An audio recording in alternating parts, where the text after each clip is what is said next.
மகா கைலாசத்தை பற்றிய பரம சத்தியங்களை உள்ளது உள்ளபடி அப்படியே உரைக்கின்றோம். உள்ளது உள்ளபடியே அந்த சத்தியங்களை சொல்லுகின்றோம். கடந்த சில நாட்களாக ஊடகங்கள் மத்தியிலும், சமூக ஊடகங்கள் மத்தியிலும், பொதுமக்கள் மத்தியிலும் பல்வேறு செய்திகளை பார்த்து பக்தர்கள் மத்தியிலும் எழுந்திருக்கும் பல்வேறு கேள்விகள், சந்தேகங்கள், ஏறத்தாழ ஒரு 1000த்திற்கும் மேற்பட்ட காணொளிகள் மூலமாக வெளியிடப்பட்டிருக்கின்றன பல மொழிகளில். இப்போ இந்த கேள்விகளுக்குள்ள போகலாம். சென்டிமெண்ட் அனலைசிஸ், அப்புறம் இம்பார்ட்டன்ட் இஷ்யூஸ், தலையாயது இந்த எல்லா ஊடகங்களையும், சமூக ஊடகங்களையும் தலையாயதாக வருவது, இந்த எல்லாவற்றையும் எப்படி ஹேண்டில் பண்றீங்க? எல்லாவற்றையும் இவ்வளவு விமர்சனம், கேள்விகள், வதந்திகள் அல்லது தாக்குதல்கள் அல்லது கான்ட்ரவர்சிஸ், கன்ஃபியூஷன்ஸ், காம்ப்ளிகேஷன்ஸ், காம்ப்ளெக்ஸ், இதை எப்படி ஹேண்டில் பண்றீங்க? இதுக்கு மேல பல இஷ்யூஸ் கேட்டிருக்காங்க. இதை எப்படி ஹேண்டில் பண்றீங்க? அதுக்கப்புறம் பொலிவிய விவகாரம், அதுக்கப்புறம் ராஜபாளையம் விவகாரம், இது மாதிரி பல விவகாரங்களை கேட்டிருக்கீங்க. இந்த ஒவ்வொன்றா ரெஸ்பாண்ட் பண்ணிடுறேன். முதல் விஷயம், இது எல்லாத்தையும் எப்படி ஹேண்டில் பண்றீங்கன்னு கேட்குறீங்க. ஆழ்ந்து புரிந்து கொள்ளுங்கள். தீதும் நன்றும் பிறர் தர வாரா. நம்முடைய பவர்ஃபுல் ரெஸ்பான்சிவ் மெக்கானிசம் தான் நம்ம வாழ்க்கையை தீர்மானிக்கும். ஐயா, வாழ்க்கையில நீங்க எந்த நிலையில இருந்தீங்கன்னாலும், அன்றாடம் காய்ச்சின்னு சொல்றோம் இல்லையா, உழைத்து தினந்தோறும் தினக்கூலியாக உழைத்து அந்த வருமானத்தில் வாழுகின்ற அந்த நிலையில் நீங்கள் இருந்தாலும், இல்ல பலாயிரம் பேருக்கு வருமானத்தை உருவாக்குகின்ற, வேலை வாய்ப்பு அளிக்கின்ற முதலாளியாக இருந்தாலும், அல்லது தினந்தோறும் பிக்ஷை எடுத்து அதில் வருகின்ற உணவை வைத்து வாழுகின்ற ஆண்டியாக இருந்தாலும், அல்லது பல பேருக்கு தானம் கொடுத்து வாழுகின்ற அரசனாக இருந்தாலும், வாழ்க்கையில் பல்வேறு விதமான சூழ்நிலைகள் வந்து கொண்டேதான் இருக்கும். நம்முடைய ரெஸ்பான்ஸ் மெக்கானிசம் தான் வெற்றி, தோல்வி எல்லாவற்றையுமே தீர்மானிக்குது. அதாவது வெளியிலிருந்து வருகின்ற எல்லாவற்றுக்கும் நாம எப்படி ரெஸ்பாண்ட் பண்றோம்? வெளியிலிருந்து வருகின்ற எதையும் நாம் தீர்மானிக்க முடியாது. ஆனா அதுக்கு நாம எப்படி ரெஸ்பாண்ட் பண்றோம்னா, ரெஸ்பான்ஸ் மெக்கானிசம், எதிர்வினை ஆற்றுகின்ற இந்த மெக்கானிசம் நம்ம கண்ட்ரோல்ல தான் இருக்கு. பரமசிவ பரம்பொருளின் பேரருளாலே என்னுடைய குருமார்கள், நான் பிறந்து வளர்ந்த சூழல், சிறு வயதிலேயே எனக்கு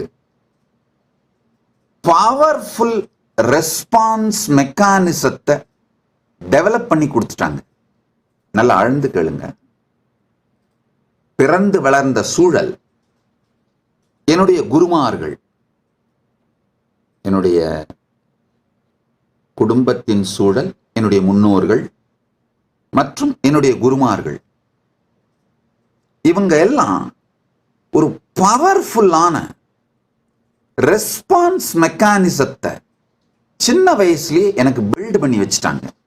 ஆழ்ந்து புரிந்து கொள்ளுங்கள். திரும்ப சொல்றேன், இது என்னுடைய பெருமை அல்ல. சின்ன வயசுலேயே எனக்கு இந்த ரெஸ்பான்ஸ் மெக்கானிசத்தை என்னுடைய குருமார்கள் உருவாக்கி வைத்து விட்டார்கள்.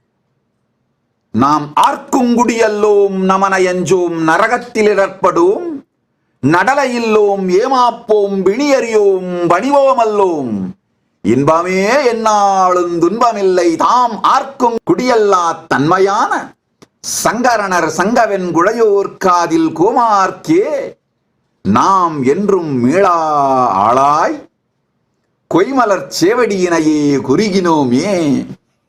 அப்பர் பெருமானுடைய திருவாக்கு.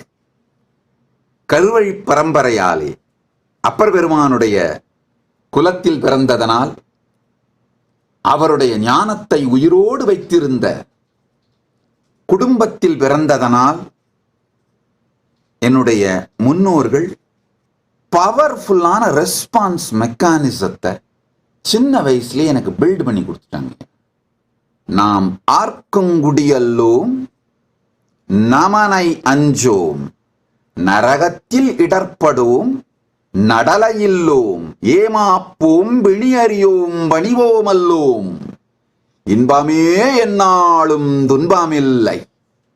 இந்த ஒவ்வொரு வார்த்தையுமே பரமசிவ பரம்பொருளின் பேரருளால் என் குருமார்கள் எனக்குள் அனுபூதியாக விதைத்து விட்டார்கள். 3 வயசுல பால சந்நியாசம் கொடுத்தாங்க. 5 வயசுல பொது மேடையில உட்கார வச்சாங்க. அன்றிலிருந்து இன்று வரை அவர்கள் உருவாக்கி கொடுத்த பவர்ஃபுல் ரெஸ்பான்ஸ் மெக்கானிசம் என்றென்றும் என்னை காத்து கொண்டிருக்கின்றது. Conscious sovereignty. நாம் ஆர்க்குங்குடியல்லோம், நமன எஞ்சோம், நரகத்தில் இடர்படோம், நடலையில்லோம், ஏமாப்போம், விணியறியோம், வணிவோமல்வோம், இன்பமே எந்நாளும் துன்பமில்லை.